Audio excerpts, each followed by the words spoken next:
We are going to get into potential 2024 quarterback options for the Falcons, but I want to start by asking you this, Alex, because it pertains to the last segment, which we did on Arthur Smith. Is Arthur Smith even the right guy, and Terry Fontenot, you can even throw him in the same basket, to make this decision? Because assuming that they are retained, they're kind of, I don't want to call them lame dunk, but they're coaching for their jobs, right? And do they have the wherewithal to think about what's good for the future and what's good for their jobs? Because those are two totally different things. What's good for the Falcons' future probably is going after, a guy with high upside like Justin Fields or drafting a quarterback.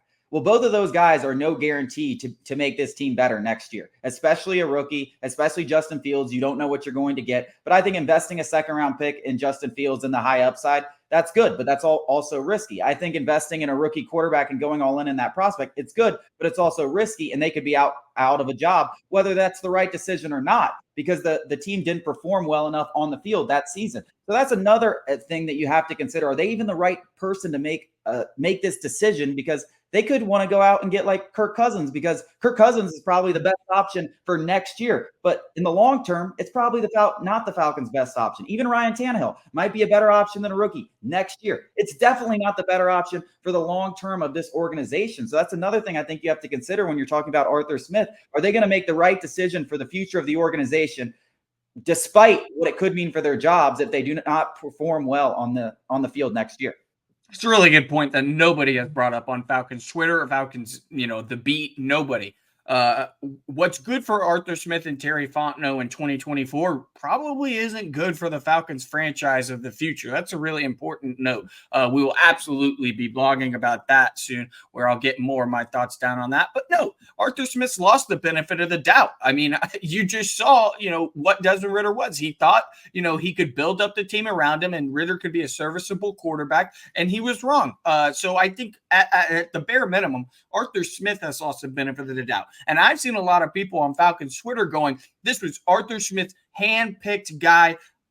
Our guy at Fox 5, Myles Garrett, sat down with Terry Fontenot after the draft, and Terry Fontenot was praising Desmond Ridder, that if there was one guy in that draft that stuck out, it was Ridder because of his intangibles. So this was not just a singular decision, because Terry Fontenot and Arthur Smith, from all the information we have, it's a collaborative effort behind the scenes. Both of them signed off on it. So Terry Fontenot is just as at fault for the Desmond Ridder selection as Arthur Smith. Now, I tend to think, if I had to guess, with that being said, that Arthur Smith kind of brought it to him, a few guys, or Fontenot brought a few guys that matched the ethos of the organization. And then Arthur Smith looked at it from a tangible point of view and was like, Ridder is our guy. I can work with that. With that being said, both of them are at fault to a certain degree. Who's more to blame? You take that, because I don't think we'll ever know. With that being said, these are the guys we have in the building. So we have to have, maybe Terry Fontenot takes the lead instead of Arthur Smith. But I do want to get into some of these guys. And there's three avenues. You could go to the draft, you could go through free agency, or a trade at the pro personnel side. We could start with the draft. This is not hard. There's really, I'm not going to speak for Chase, but I feel confident in saying there's three guys we would be okay with. Obviously, the two at the top, franchise quarterbacks. Falcons lose out, they are in a potential spot to trade up and get one of Caleb Williams and Drake May. And at that point, I'm ecstatic. Those are obviously two guys that every team would love to have outside of, the CJ Stroud, Patrick Mahomes crowds. Those are two guys that everybody would love to have, mortgage 3 first-round picks and throw them Kyle Pitts, a similar trade as the Panthers did with the Bears to land Bryce Young. It was 2 first-round picks, a couple of seconds, and DJ Moore. I'm all for that. Kyle Pitts' rookie contract is ending here in a couple years, and you could reset with one of the best quarterbacks in the draft. And, besides that, I'll throw it to you after this. Where our allegiances lie. Heisman winner, Jayden Daniels. It seems like from a schematic point of view, he is a seamless fit. The most dynamic runner in probably with the ball in his hands. He's one of the most dynamic runners, regardless of position. And he throws the prettiest deep ball in this class, better than May and better than Williams. Yeah, I'm higher on Jayden Daniels than you are. I think Daniels should be up there in the same conversation with Williams and May. And I know people are going to be like, oh, just bias LSU guy. Listen, I've watched this guy play. This guy's going to be a stud in the NFL. His elusiveness, his ability to play make. If you look at one thing that's great among all fantastic, and Williams and May have this, but what's great among the elite, they can operate off script, and nobody is better than that in this class, and nobody has a better deep ball in this class than Jaden Daniels. Now, the injury thing, him learning how to slide, stuff like that, that does worry me more than May or Williams. But hopefully you can teach him that and realize, hey, this is the NFL, buddy. Like, take a slide. Like, we get it. You're basically a running back playing quarterback, and you're fantastic. But you got to learn how to take a slide. He's going to have to do that at the next level, or he could have serious problems. That's my biggest concern. I understand why he would be ranked 3, but I think all 3 of them are going to go in the top 5. I think you figure out which one is, first of all, possible, right? Williams and May not be possible. I think Jaden Daniels is probably the more likely to be possible because I think there'll at least be a gap somewhere. So if you have to trade up to 3 and get him, whatever you got to do, if you have those 3 guys as blue chip prospects, you're going to have the opportunity to trade up and get one of them, most likely. You've got to go all in and do it.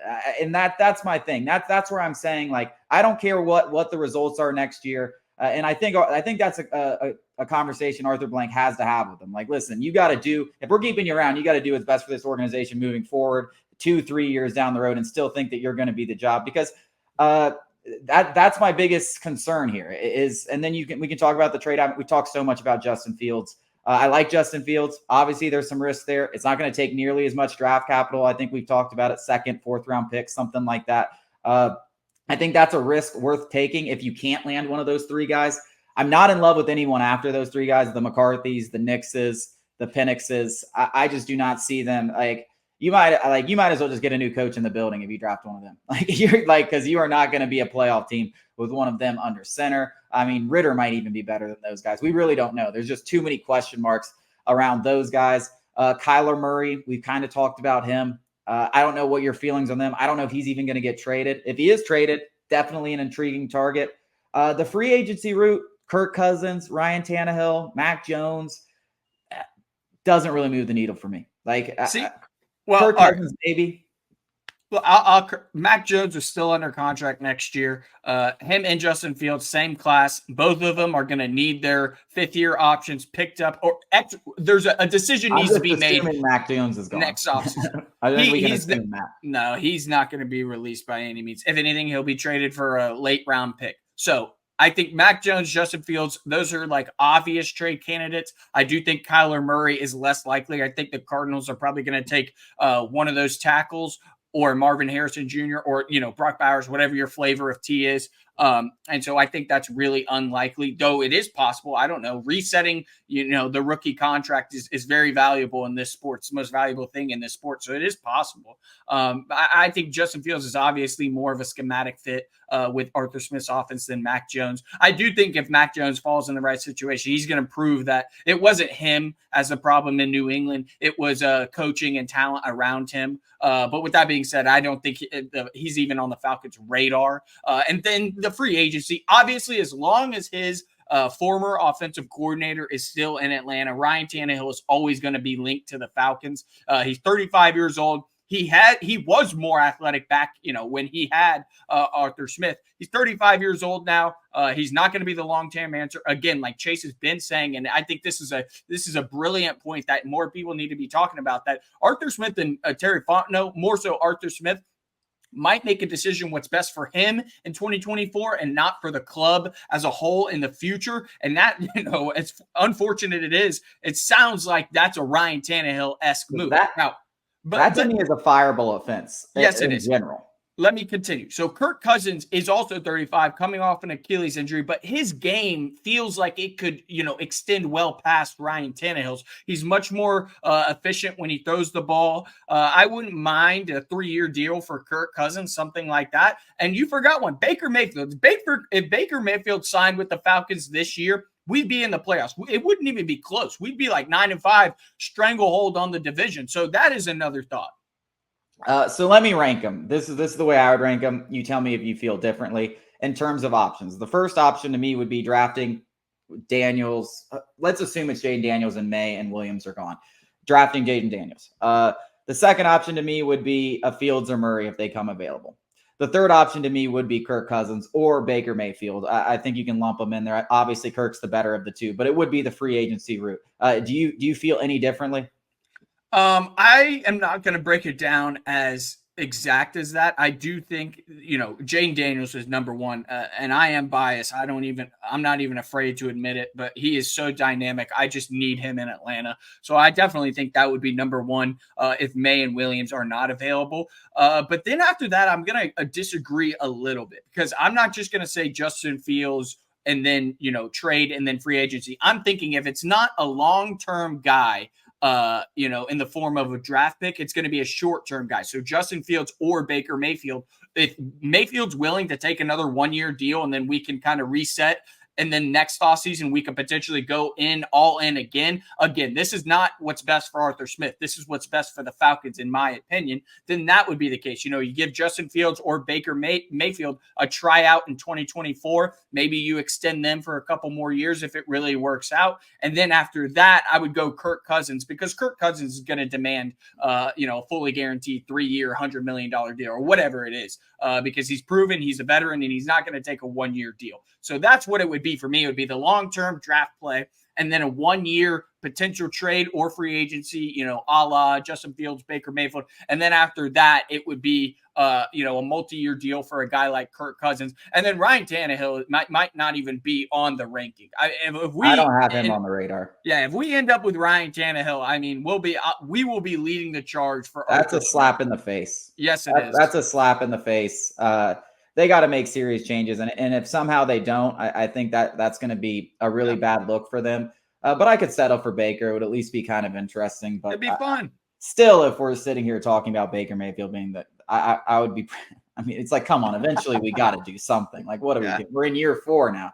Coming up after the break, huge changes to the Braves broadcast. We're going to discuss them and their new contract, or their current contract with Bally Sports.